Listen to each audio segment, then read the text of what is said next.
তুমি আমার সাথে বিশ্বাসঘাতকতা করতে পারো না। আমি তোমাকে সব লিখে দিলে আমার ছেলে মেয়ের ভবিষ্যৎ কি হবে? আমি তোমার ছেলে মেয়ের কথা এত ভাবতে পারবো না। আমার মেয়ে আলিশার নামে সমস্ত সম্পত্তি লিখে না দিলে আমি সব শেষ করে দিব।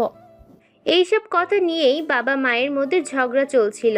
বাবা কিছুতেই আলিশাকে সব দিতে রাজি হচ্ছিল না। আমি পর্দার আড়াল থেকে লুকিয়ে সবটা দেখছিলাম। ঝগড়ার এক পর্যায়ে বলে স্মৃতি ফুপিয়ে কেঁদে উঠল। আলিশা শক্ত কাঠ হয়ে দাঁড়িয়ে আছে। আবরার আবার প্রশ্ন করতে স্মৃতি নিজেকে সামলে বলল, ঝগড়ার এক পর্যায়ে মা রেগে সামনে থাকা ফল কাটার ছুরি দিয়ে বাবার বুকে আঘাত করে। বাবা মুহূর্তেই মৃত্যুর কোলে ঢলে পড়ে। একটা 7 বছরের বাচ্চা চোখের সামনে নিজের বাবাকে খুন হতে দেখলো, তাও কার হাতে? নিজের সৎ মায়ের হাতে। তুই সহ্য করতে পারতি এ দৃশ্য? বেশ কথাটা স্মৃতি আলিশার দিকে তাকিয়ে বলে উঠল। আলিশা কয়েক পা পিছিয়ে পড়ে যেতে নিলে আবরার ধরে ফেলল। সবার চোখের পানি, সবার মাঝে নীরবতার প্রতিযোগিতা চলছে। সবাই যেন কথা বলার ভাষা হারিয়ে ফেলেছে। নীরবতা ভেঙে স্মৃতি পড়ল, খুব সহজেই বাবার খুনটাকে আমার উকিল মা আত্মহত্যা বলে চালিয়ে দিল। বাহ! 7 বছর থেকে সেই রাগটা মনের মধ্যে পুষে রেখেছিলাম, যার কারণে আজ আমি খুনি। হ্যাঁ, আমি খুনি, আমার ভাইয়ের খুনি, ত্রিধার খুনি। কিন্তু আমি এদের মারতে চাইনি, বিশ্বাস কর। আমি তোকে আর তোর মাকে মারতে চেয়েছিলাম, আমার বাবার খুনের প্রতিশোধ নিতে চেয়েছিলাম। কিন্তু মাঝখান থেকে আমার নিজের ভাই আর ভাইয়ের বউকে নির্মমভাবে মরতে হলো। যাদের জন্য এই সব কিছু করার, তারাই যখন বেঁচে আছে তখন আমার আর কিছু করার নেই। আমাকে যা শাস্তি দেওয়া হবে আমি সবটা মাথা পেতে নিব। স্মৃতি নীরবে চোখে জল ফেলছে। আলিশা মুখে হাত চেপে কান্না আটকানোর চেষ্টা করছে। স্মৃতির বলা প্রত্যেকটা কথা আলিশার চোখের সামনে ভাসছে। আলিশা স্মৃতির কষ্টের পরিমাণটা বোঝার চেষ্টা করছে। না, এই কষ্টটা আলিশা সহ্য করতে পারতো না। তাহলে একটা 7 বছরের মেয়ে কি করে সেই ভয়ঙ্কর দৃশ্য সহ্য করেছে? আলিশা আর ভাবতে পারলো না।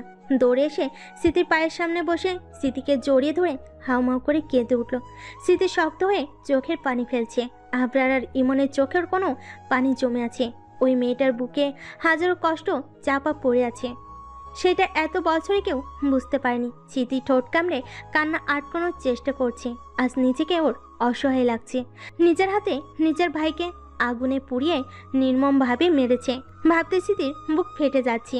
এই কয়েকদিন প্রতিশোধের নেশায় ওর মধ্যে থেকে এই শোকটা হারিয়ে গিয়েছিল। আজ তা সব বাঁধ ভেঙে বাইরে বেরিয়ে এসেছে। আলিশা কাঁদতে কাঁদতে স্মৃতির 2 হাত আঁকড়ে ধরে বলে উঠল, কি করে সহ্য করেছিলে এত কিছু? আমার মা যে এতটা নিচে নামতে পারে আমি ভাবতে পারছি না। কি করে এত বছর মুখ বুজে সব সহ্য করেছিলি? আমাকে কেন মেরে ফেললি না? আমাকে মেরে ফেললে আজ আমার মায়ের নোংরা মুখোশটা আমার দেখতে হতো না। এত ভালো চেহারার পেছনে এত কুৎসিত একটা মুখোশ ছিল, আমি ভাবতে পারছি না আমি। বলে আবারও কেঁদে উঠল। স্মৃতি শান্ত কণ্ঠে জবাব দিল, আমি আমার ভাইকে হারিয়ে ফেলেছি, আমার ভাইকে আমি নিজের হাতে মেরেছি। আমার দম বন্ধ হয়ে আসছে। প্রতিশোধের নেশায় আমি পাগল হয়ে গিয়েছিলাম। আমিও ভুল করে গিয়েছি একের পর এক। আমার শাস্তি হওয়া দরকার। আমারও আমার ভাইয়ের মতো নির্মম মৃত্যু হওয়া উচিত। আমি এই অপরাধের বোঝা মাথায় নিয়ে বেঁচে থাকতে পারবো না। স্মৃতির কথা শুনে আবরার শান্ত কণ্ঠে জবাব দিল, তোমার ভাইকে মেরে ফেলার অপরাধ বোধে তোমাকে মরতে হবে না। আমার পাপের শাস্তি এত বছর ধরে আমি পেয়ে এসেছি। সব পেয়েও আমি যেন কিছুই পাইনি। এতগুলো বছর প্রত্যেকটা দিন, প্রত্যেকটা মুহূর্ত নিজের ভিতরে গুমড়ে মরেছি। পেছন থেকে উপরোক্ত কথাগুলো ভেসে আসতেই সবাই পেছনে তাকিয়ে দেখলো সিনথিয়া বেগম দাঁড়িয়ে আছে। সিনথিয়া বেগমকে দেখেই স্মৃতির ক্ষত নাড়া দিয়ে উঠল। স্মৃতির লাফিয়ে উঠে দাঁড়িয়ে অগ্নি দৃষ্টি নিক্ষেপ করলো সিনথিয়া বেগমের দিকে। আলিশা ঘৃণার দৃষ্টিতে তাকিয়ে আছে ওর মায়ের দিকে। সিনথিয়া বেগম ধীর পায়ে এগিয়ে এসে স্মৃতির পায়ের কাছে বসে পড়তে স্মৃতি পিছিয়ে গেল। সিনথিয়া বেগম হাত জোর করে বলতে লাগলো, আমি যেই পাপ করেছি আমি জানি তার ক্ষমা হয় না। তোরা আমাকে যে শাস্তি দিবি আমি তাই মেনে নিব। শুধু একবার আমাকে ক্ষমা করে দে মা। সিনথিয়া বেগমের কথা শুনে আলিশা রাগী স্বরে চিৎকার করে বলল, তুমি ক্ষমা চাচ্ছ? তুমি একটা খুনি। তোমাকে নিজের মা বলতেও আমার ঘৃণা হচ্ছে। তোমাকে আমি পুলিশে দেব, আর তোমার যেন ফাঁসি হয় সেই ব্যবস্থাও আমি করব। তোমার দিকে তাকাতেও আমার ঘৃণা হচ্ছে। লজ্জা করছে তোমাকে মা বলে পরিচয় দিতে। তুমি এতটা নিচে নেমে গেলে, ছি। বলে আলিশা মুখ ঘুরিয়ে নিল। ওর রাগে শরীর কাঁপছে। এখনই মন চাচ্ছে ওর মাকে নিজের হাতে শাস্তি দিতে। আলিশার চোখ থেকে পানি পড়ছে, কিন্তু এখন আর শব্দ করে কাঁদছে না ও। স্মৃতি দাঁত কর্মর করছে দাঁড়িয়ে, ওর চোখ থেকে আগুন ঝরছে। আমি আমার ভুল অনেক আগেই বুঝতে পেরেছিলাম, কিন্তু তোদের হারানোর ভয় আমি কিচ্ছুটি বলতে পারিনি, বিশ্বাস কর আমাকে। কিন্তু আজ আমি সব হারিয়ে ফেলেছি। আমার ছেলে, আমার ছেলের বউ, সবকিছু হারিয়ে আজ আমি রাস্তার ফকির রে। কিচ্ছু নেই আমার, কিচ্ছু না। আমাকে একবার ক্ষমা করে দে, তারপর যা শাস্তি দিবি আমি মাথা পেতে নিব। সিনথিয়া বেগম কথাগুলো বলতেই আলিশা আবারও বলে উঠল, শুধুমাত্র তোমার জন্য আজ 3টা মানুষকে নিজেদের প্রাণ হারাতে হয়েছে। আমার জীবনটা নষ্ট করে দিলে নিজে হাতে। এই যে এই মেয়েটাকে দেখো, মেয়েটা প্রতিশোধের নেশায় নিজের সুন্দর লাইফটা নষ্ট করলো। এরপর আর কি বাকি আছে তোমার? আলিশার কথা শুনে সিনথিয়া বেগম আর কিছু বলার জন্য মুখ খুলতেই স্মৃতি আচমকা ডাইনিং টেবিলের উপর থেকে ফল কাটা ছুরি নিয়ে সিনথিয়া বেগমের গলায় বসিয়ে দিল। সিনথিয়া বেগমের গলা দিয়ে গল গল করে রক্ত পড়তে লাগলো। সিনথিয়া বেগমের গলা দিয়ে আর আওয়াজ বের হলো না। সে মাটিতে পড়ে ছটফট করতে লাগলো।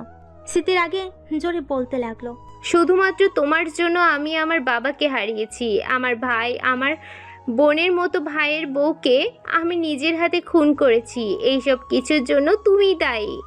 আমি অন্যায় যেহেতু করেছি, সেহেতু নিজের হাতে নিজের বাবার খুনিকে শাস্তি দিয়ে গেলাম। এখন আর আমার আফসোস নেই। বলে স্মৃতি পাগলের মতো হেসে উঠল। আলিশা আবরার ইমন যেন বোবা হয়ে গেছে। আলিশার চোখের সামনে ওর মাকে মৃত্যু যন্ত্রণা ভোগ করতে দেখে ও আর সহ্য করতে পারল না। চোখের সামনে ভয়ঙ্কর দৃশ্যটা সহ্য করতে না পেরে আলিশা ঢুলে পড়ে গেল। স্মৃতি হাসতে হাসতে চিৎকার করে কেঁদে উঠল। কেটে গেছে সময়, সময় সময়ের গতিতে বয়ে চলেছে। সময় প্রবাহমান, কারোর জন্য থেমে থাকে না।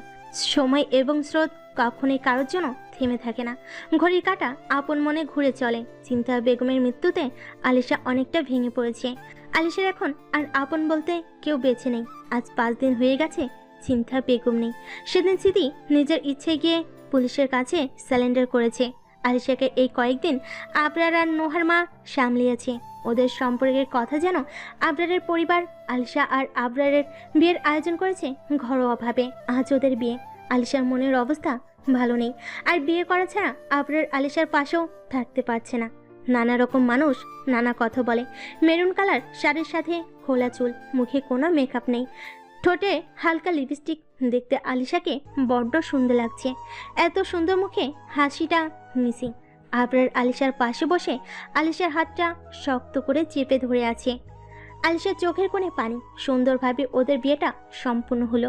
রাতে আবরার রুমে ঢুকে চারিদিক ফাঁকা দেখে বেলকুনিতে যেতেই দেখলো আলিশা বেলকুনির রেলিংয়ে মাথা ঠেকিয়ে ফুপিয়ে কাঁদছে।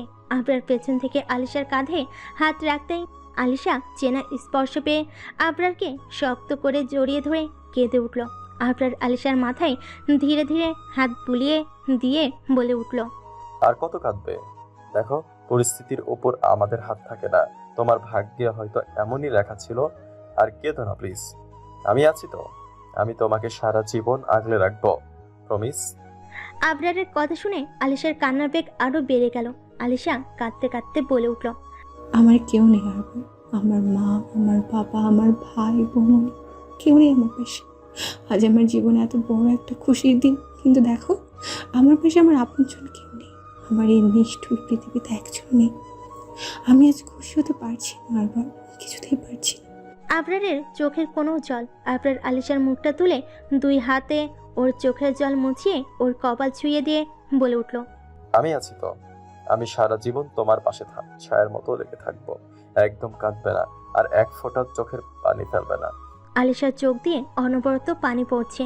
আলিশা একটা দীর্ঘশ্বাস ছেড়ে বলে উঠল, স্মৃতি আপুর জীবনটা এইভাবে জেলের ভেতরে নষ্ট হবে আরবার?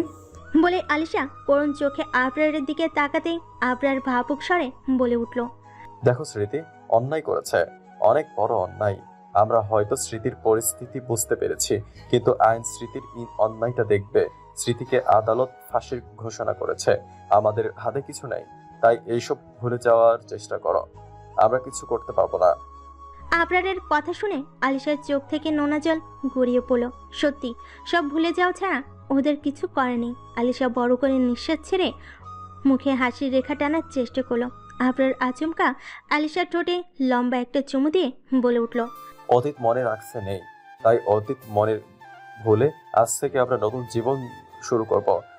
সব কুয়াশায় ঘেরা আধার কাটিয়ে আমাদের জীবনের নতুন সূর্য উঠবে। বলে আলিশাকে জড়িয়ে ধরল। আলিশাও পরম আবেশে আবরারকে জড়িয়ে ধরল। এখন আবরারই বেঁচে থাকার একমাত্র অবলম্বন।